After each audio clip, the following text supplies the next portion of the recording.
to Blessed, Not Stressed. This is Motherhood, and I have a wonderful friend and colleague here with me. So I would like for Heather to introduce herself and a bit about what she does in our community of Saskatoon and surrounding areas. Good. Thank you, Tanya. So I am a speech-language pathologist. I work at a private clinic here in Saskatoon called the Speech Language Network. We have a team of 4 speech-language pathologists and 1 assistant. And we see clients of all ages and stages, so as young as 14 months and up until just recently, our oldest was 98. Wow. So we kind of see the whole age range. I work primarily with the younger kids, so sort of 0 to 5. I also see some school-age kids and a couple of adults, but mostly sort of in that pediatric area. And we provide private speech language services, both assessment, treatment sessions. We do some summer camps in the summer. And lots of groups as well. So we do groups for some younger kids, we do groups with young adults, and groups for lots of teens with social language difficulties. Sounds very encompassing. And you're actually fluent in French, so yes, we do. Yeah, I am the bilingual therapist, so we can do therapy in English or French. I know a little bit of Spanish, but I don't think I can do therapy in Spanish. There you go. So some extras parts. So today what we wanted to chat about or speak about is just early warning signs or visuals or cues that parents can watch for their child or infant's natural language development. Yeah, so often as a speech language pathologist, and it's kind of out there, when is it too early? Is it ever too early is the question. Is it ever too early to see a speech pathologist? And our answer is no. Just because communication begins at birth. As soon as a baby is born, a baby responds to noises and is able to start making sounds. So, like I had mentioned, one of our younger clients was 14 months. I actually had a recent phone call from a mother of an 8-month-old baby who was not making a lot of sounds, was not sort of babbling. So we can provide help and support at all ages. So there are definitely some warning signs too to look for. So when we're working with young kids, usually around 18 months, we want to start seeing, around 20, 25 words. And I can kind of tell you from a personal perspective, I have 5 children of my own, and all 5 of my kids failed that sort of milestone at 18 months. So we knew right away that there was a language delay, an expressive language delay, how they were expressing themselves. So my husband actually attended a parent program at RUH and learned some strategies to work with our oldest son. And we do similar work too at the SLN. So we do one-on-one coaching with parents to help provide those early strategies that will help with that early language development.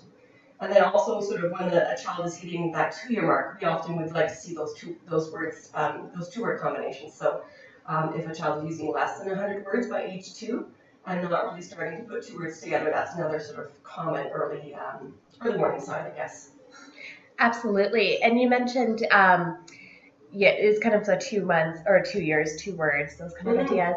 And at 8 months was the one that you had. So we want to see those natural patterns of the baba, mamas, dadas, and just the babbling. And then is there anything else that parents can be watching for? You also want to look at some of their nonverbal communications. So you want to look at their gestures. Are they using gestures? Children are normal, very natural gesturers. So are they pointing? Are they showing you things by pointing to things? Are they bringing you to things that they want?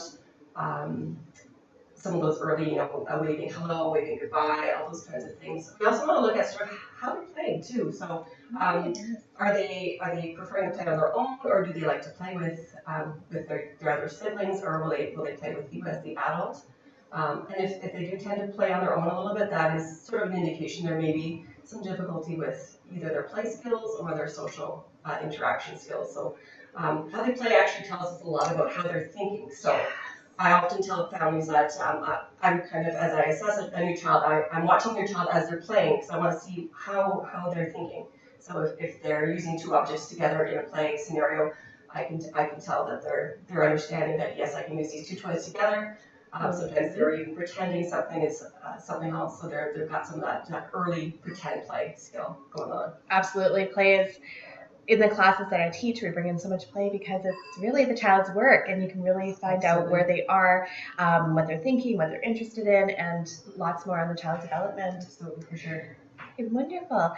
I'm wondering what your take is on this wait and see approach that sometimes doctors or other professionals out there and parents as well, or just wait and see, especially for the huge milestones of language development. And we hear that from a lot from families. I've seen my family doctor. They're not concerned.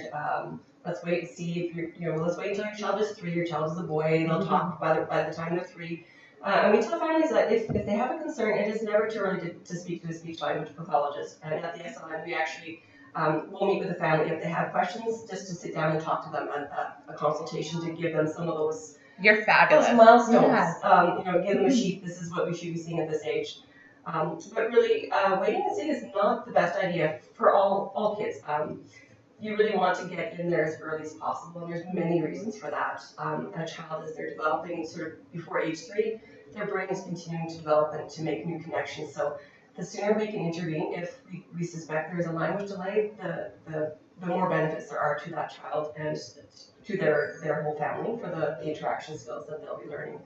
But there is some research, so the Hannon Center does a lot of research in sort of that early development, and what they have shown is that 70 to 80% of children that have expressive language delays will eventually catch up to their peers, but there's that 20 to 30% that do not, and there really is no way to predict which side your child's going to fall on. So I always tell families, it's always a good idea to meet with a speech pathologist, and they can actually give you some early strategies that will help.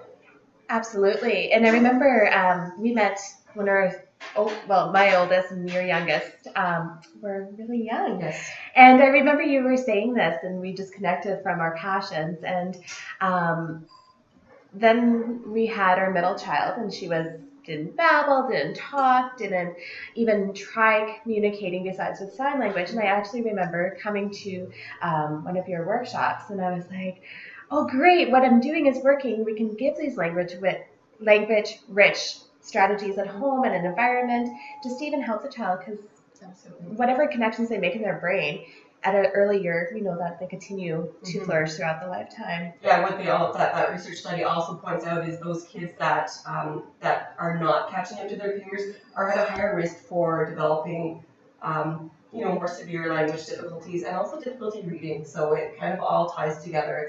It's language, it's learning sounds and how they form words. So if a child's having difficulty with language, often reading can be a difficulty as well down the road. Oh, for sure. Yeah. It's written language. Yes. Fantastic. And so if a parent is worried, because we have a long wait list at the regions, there is private practices which are phenomenal. Is there any tools that you can give the families that they can, or just even share 2 or 3 Sure, tools? a couple of really easy strategies. Yeah.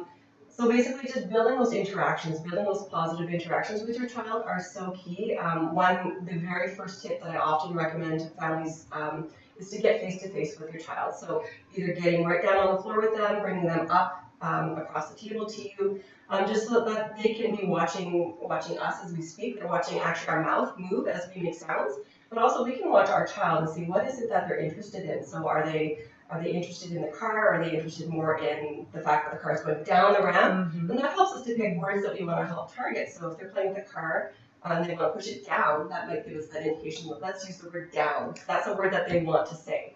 So that face-to-face interaction is really key. And then maybe the second tip is to keep your language sort of at the same level as your child. So if your child is just learning to talk, sometimes we bombard them with language, and if they're kind of quiet, often we want to fill that silence. It's kind of uncomfortable sometimes as a parent. We kind of want to talk for them, but if we can keep our language sort of at their level, so maybe if they're using single words, and maybe keeping it to a short sentence, adding a word, if they're saying a word, adding a second word. So just keeping it low, and the more we do that, the easier it's going to be for them to copy us. Absolutely. Yeah. So it could be something like, that's a blue bird. I'm just looking up here. Blue birds on elephant. So just very short. Yeah, and you can also really highlight if there's a particular word we're trying to work on. If it's bird, there's a blue bird, and you can really draw out that word. You can make it longer, you can make it louder. You can show them, like Tanya did, she's pointing to the bird, you can point to the bird. You can add a gesture. We also recommend using lots of gestures. So that's a bird, but we're also saying word at the same time. So And that's key. For me, at least, when we do the gestures or the signs, the baby signs, we're not replacing our language. We're emphasizing it. And I do have lots of families that when we recommend using some gestures, they're concerned that their child's not going to talk, and the research is actually the absolute opposite. So the more we're showing them a new way to communicate, and the more we actually teach them gestures, the more they're actually going to express themselves. And I brought my youngest child to one of Tanya's classes, and he was about 2.5, and really was kind of stuck, was not really learning a lot of new words. And the more we gestured together, the more the verbal communication started to develop. And it's basically it's a bridge. It's a temporary time period where you're using the gestures, and as the child learns new words, they tend to use the gestures less. But they do. They phase it out. Sometimes they don't. However, it is that bridge to communication, to that confident communication. And it also eases a lot of frustration. So if a child has limited words and can't express themselves, sometimes a gesture is easier. Yes. Actually, our daughter, when she gets really excited or she is wanting to do something, she'll be like, oh, right? And be all done, or we'll just automatically sign more if she's in an environment. I still use stop a lot with my kids. If I'm feeling like I'm getting upset and I don't want to yell at them, I go, stop. I try to stop yelling at them. I say, stop. We're going to stop right now. It's good positive discipline. Exactly. Yeah. Fantastic. And can we just briefly chat about the late talker? For sure. So parents have maybe heard the word late talker. So there are different definitions. I like to kind of go by the Hannon Center's definition. So around 18 months, if there's less than 20 words. By age 2, there's less than 100 words, and not really combining those words together.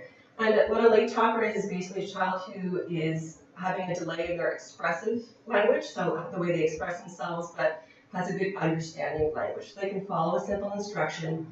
They typically would have fairly normal play skills, but just that expression is delayed. It's later than we would expect.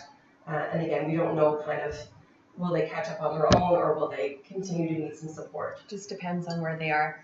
Now, there's the expressive language, which is more of the oral and communication. And then there's another language that I forget what the term is. However, it's where they can follow the instructions. That's the receptive. The receptive. And those are very different, and important difference for parents, because children, even if they're a late talker, oftentimes they do have good receptive language. And some children may have delays on both sides. So some children may have difficulty with understanding instructions, processing sort of auditory, just the way that they hear language. And some kids might just have that expressive delay. So important to talk to a speech language pathologist who's trained in that area, and they can kind of go through things with you and kind of get an idea of where your child might be having some difficulty. Absolutely.